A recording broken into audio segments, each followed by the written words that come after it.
문명은 생명체와 같다.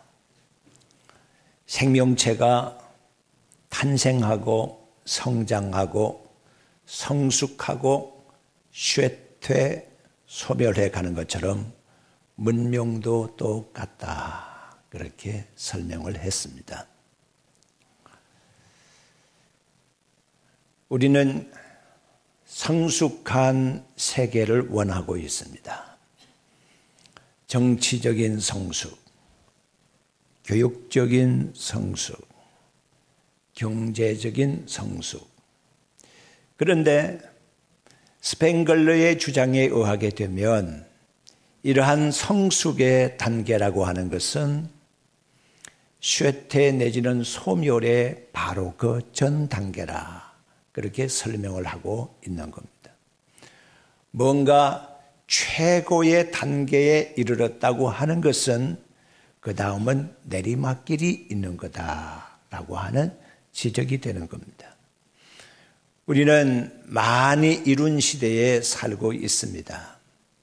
황금 만능의 시대에 살고 있고 기술과 지혜가 복합되어 있는 테크노피아의 시대 속에 살아가고 있다고 말합니다. 그러면서도 여전히 소외받은 사람들은 많이 생기고 있고 고독에 울고 있는 사람들은 많이 있음을 부인할 수는 없습니다.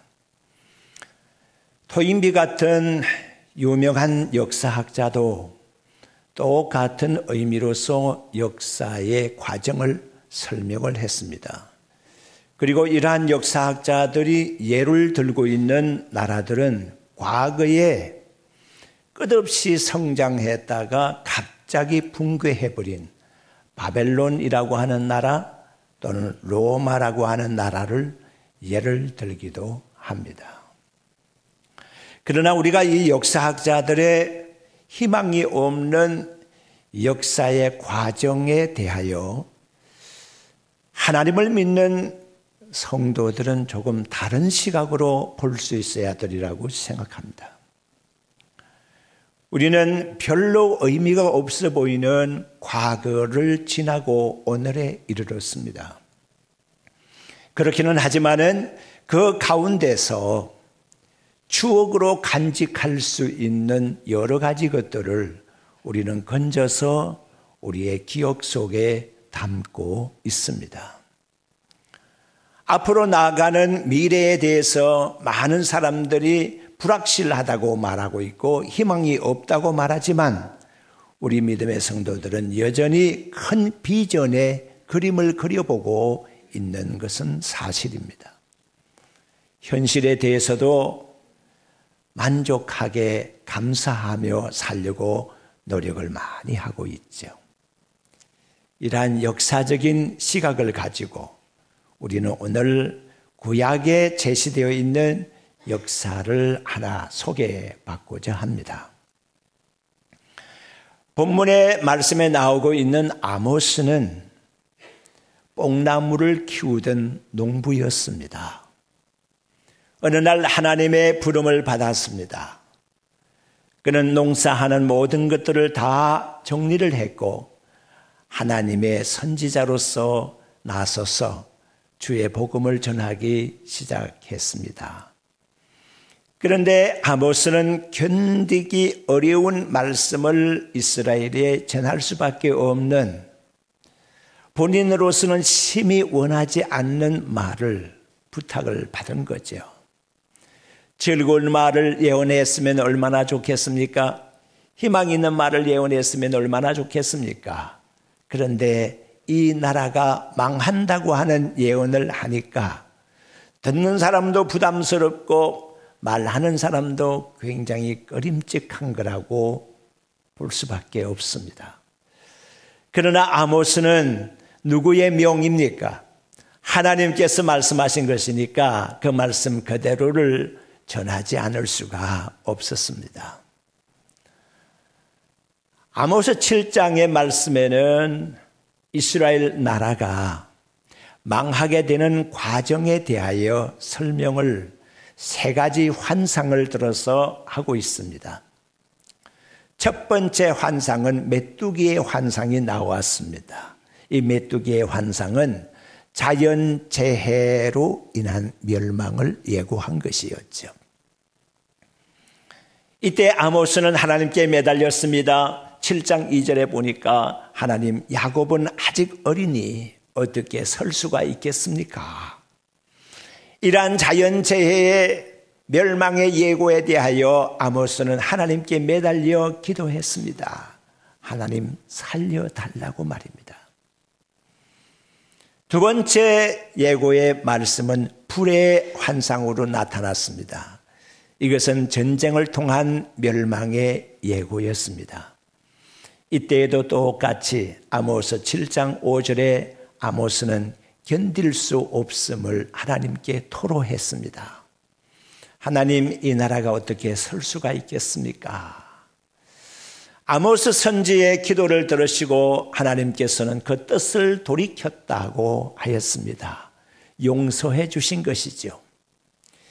그런데 여전히 이스라엘 나라는 소망이 없이 행하고 말았습니다. 하나님을 등지고 말았습니다. 그 일로 말미암아 세 번째 환상이 오늘 이 본문의 말씀에 주어지고 있습니다. 그 세 번째 환상은 바로 다림줄 환상이었습니다.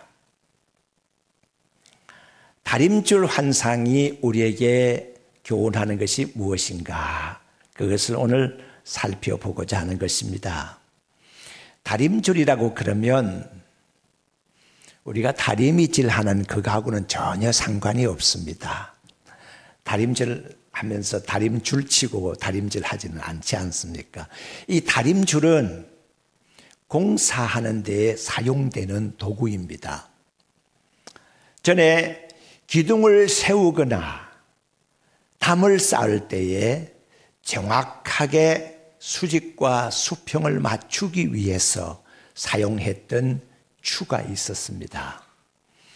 무거운 쇠로 만들어져 있든지 또는 주석이나 나무로 만들어진 건데 끝이 뾰족하게 땅으로 향하도록 되어 있는 줄입니다.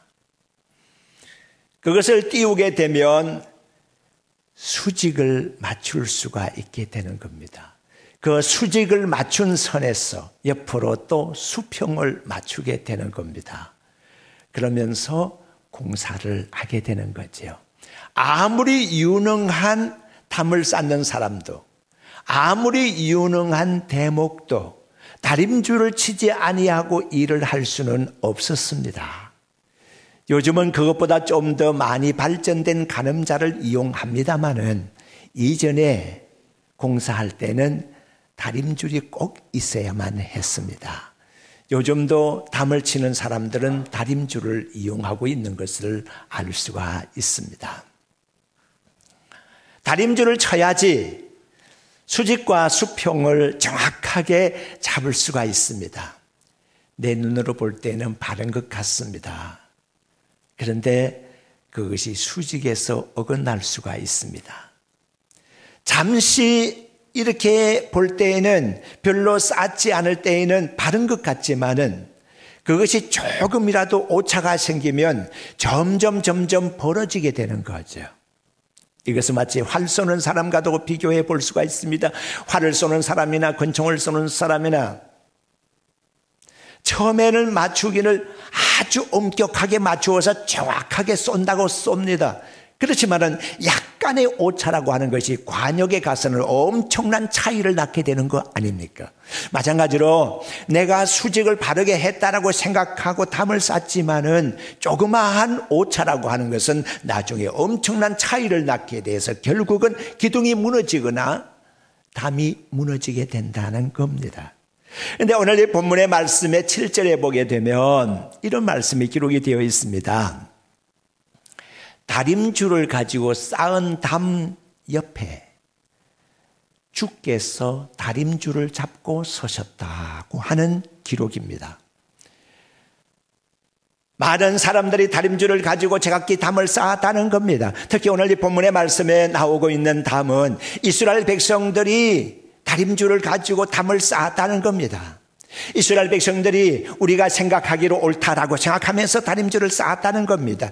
그런데 그 사람들이 쌓은 다림줄 옆에 하나님이 다림줄을 잡고 서셨다고 하는 것이 무엇을 말하는 것입니까? 오늘 너가 다림줄을 가지고 쌓은 그 다림줄이 정확하게 맞는가? 내 다림줄을 가지고 한번 대어보겠다고 하는 것이 하나님의 계산법입니다. 믿음의 성도 여러분, 모든 인생들은 담을 쌓는 존재입니다. 중국은 만리장성을 쌓았습니다. 만리장성도 담 아닙니까? 길기는 길지만 담이지요. 외부와 단절시키기 위한 담이었다라고도 볼 수가 있겠습니다.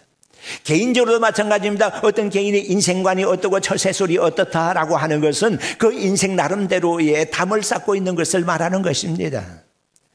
내 견해는 어떻다고 하는 것도 나의 견해도 하나의 담이라고 볼 수가 있습니다. 다른 사람들과 구별되기 위한 담이지요. 이것은 가정도 마찬가지고 문중도 마찬가지고 국가 민족도 마찬가지입니다. 뭔가 경쟁하는 체제에 대해서, 대항하는 체제에 대해서 우리는 담을 쌓고 있는 존재라 볼 수 있습니다. 기술에 대해서도 담을 쌓고 있습니다. 나의 기술이 다른 곳에 유출되지 않기 위해서, 정보 유출을 막기 위해서 높은 담을 쌓고 있습니다. 위중 삼중으로 담을 쌓고 있습니다. 모든 인생은 담을 쌓는 존재입니다. 많이 배운 사람은 많이 배운 대로 그 담이 더 교활하게 쌓아지는 법입니다. 이제 하나님께서 다림줄을 가지고 나타나셨습니다. 너가 지금까지 노력하며 쌓아온 담이 정말 바르게 되어 있는지 내가 한번 살펴보겠다고 하는 것입니다.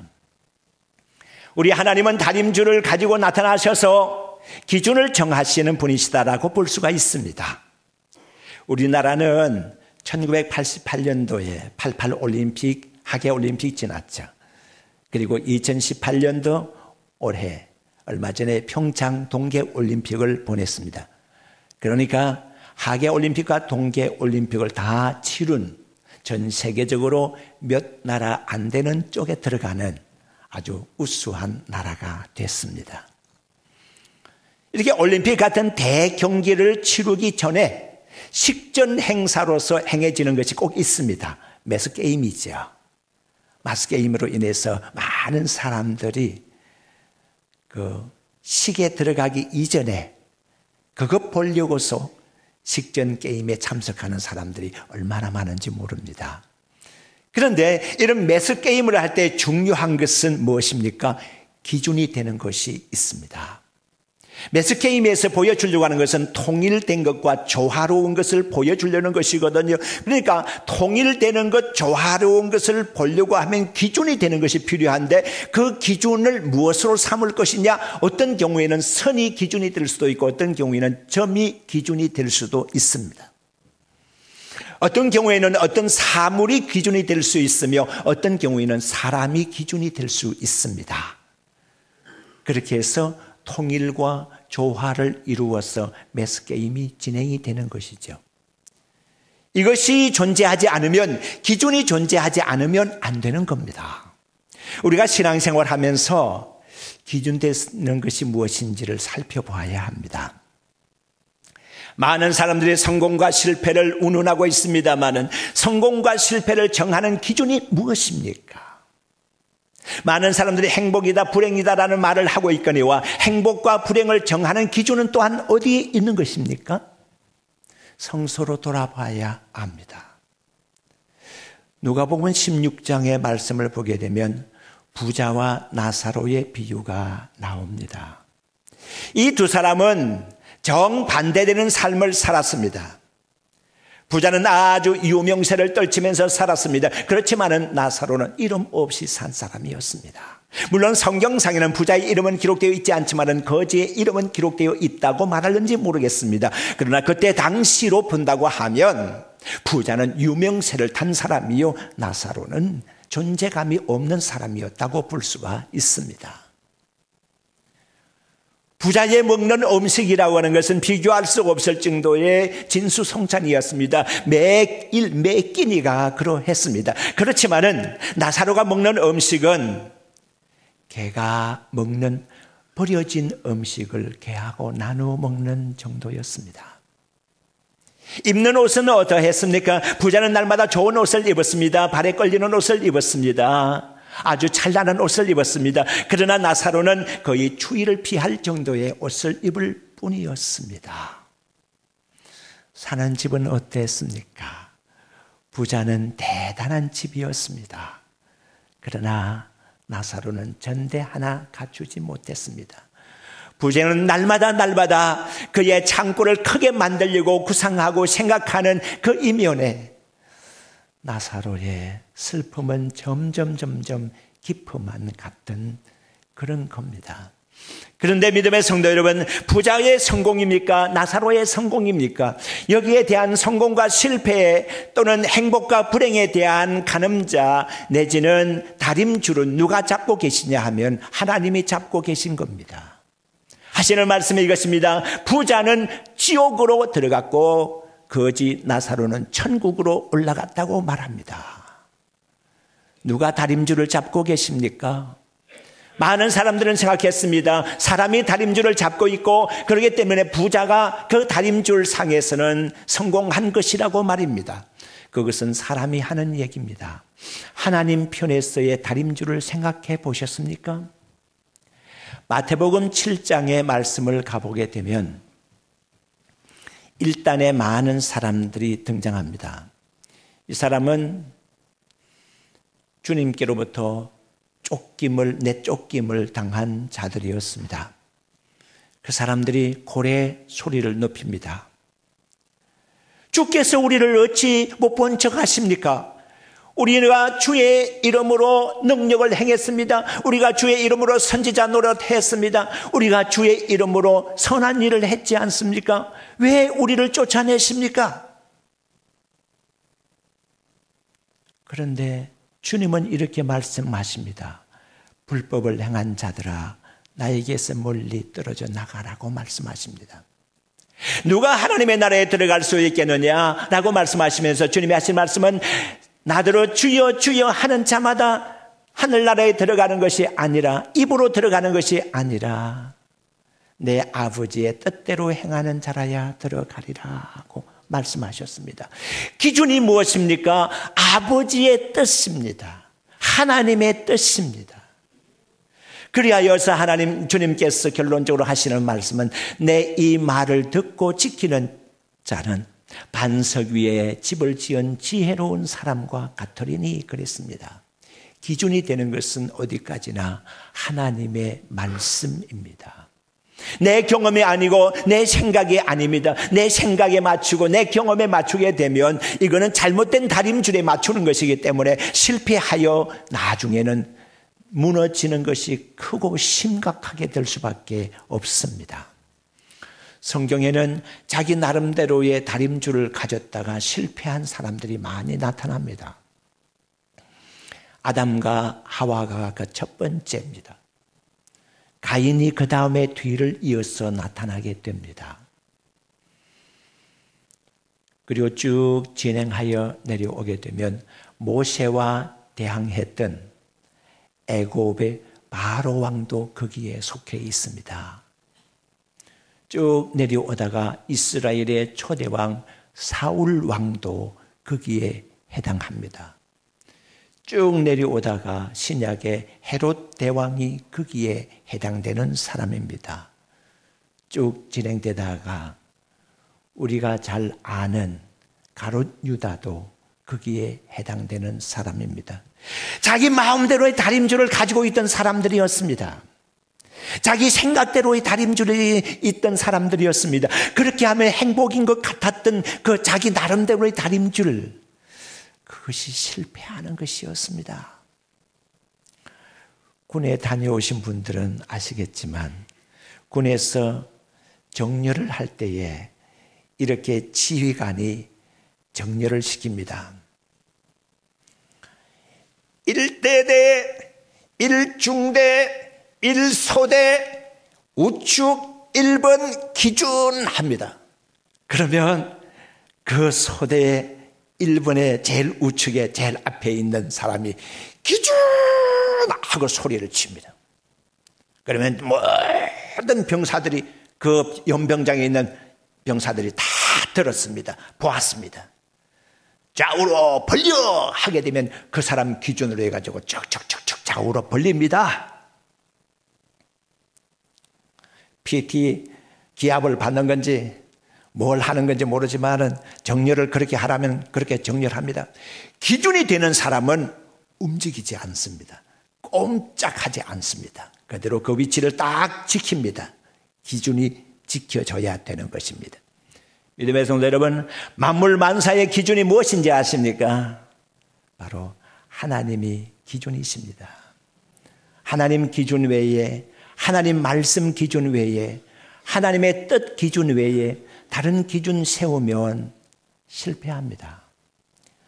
철학자 니체는 19세기를 가르쳐 신이 죽은 시대라고 말했습니다. 철학자 마르쿠제는 20세기를 가르쳐서 아버지가 죽은 시대라고 말했습니다. 20세기를 아버지가 죽은 시대라고 말했을 때에 이 사회상 구조가 어떻게 변했는지 어느 정도 우리가 짐작해 볼 수가 있습니다. 아버지가 죽었다는 것은 무엇을 말하는 것일까요? 한 가정이 있으면은 부모님이 계셔요. 자녀들이 있고. 아버지와 어머니는 성적으로 서로 음양으로 비교가 되고 반대가 될 뿐 아니라 여러 가지 면에서 서로 반대되는 것이 있습니다. 어머니 그러면 사랑과 포용의 대명사예요. 안아주고 위로해주고 품어주는. 아버지라고 했을 때는 아버지는 공의로서 자녀를 가정을 다스리는 대명사예요. 아버지는 자식을 사랑하지만 훈계로서 가르치고 바르게 가르치려고 노력을 합니다. 이게 아버지 상이거든요. 아버지가 죽었다는 것을 뭘 말하는 것일까요? 공의가 사라지고 있다라고 하는 겁니다. 가정의 다림줄을 가지고 있는 분의 다림줄이 지금 흔들리고 있다는 거예요. 기준이 흔들리고 있다는 거예요. 그러니까 자녀들이 바르게 성장할 수가 없는 거죠. 아버지나 어머니가 다 함께 그냥 자식 사랑만 하고 있고 공의로 제대로 자녀를 다스릴 줄 모른다는 얘기예요. 매가 필요하고 회초리가 필요하거든요. 그런데 매와 회초리는 간 곳이 없고 그냥 사랑 하고 있으니까 가정이 원만하게 세워질 수가 없고 이 사회 역시 희망으로 말할 수가 없는 거예요. 우리는 생각합니다. 우리 아버지 하나님의 마음을 언제 가서 이해할 수가 있겠습니까? 높고 넓으신 아버지의 마음, 곧고 바르신 아버지의 마음을 우리 자식된 우리는 언제 이해를 하겠습니까? 아마 어쩌면 이 땅에서 떠나기까지 우리는 아버지의 뜻을 헤아리지 못하고 아버지의 말씀을 헤아리지 못하고 이렇게 저렇게 방황하다가 세월 다 보낼 거 아니겠나 하는 생각을 가지게 됩니다. 말씀 정리합니다. 다림줄을 갖고 계신 분은 하나님이십니다. 옳고 그름에 대한 판단은 하나님이 하십니다. 나의 경험, 나의 생각 가지고 떠들지 마시기를 바랍니다. 교회 안에서는 적어도 그렇습니다. 하나님의 뜻대로 할 수 있기를 바라고 하나님의 말씀에 맞추어 살기를 바랍니다. 그럴 때 우리 삶이 정리가 될 수 있습니다. 나는 손에 다림줄을 잡았다. 너가 쌓은 너 다림줄을 가지고 쌓은 담 옆에서 너가 쌓은 담이 맞는지 보려고 내가 다림줄을 잡고 있다라고 하는 주님의 모습을 떠올려 보면서 하나님의 다림줄에 잡힌 우리 늘 조심하며 말씀에 맞추어 살기를 주의 이름으로 축원합니다.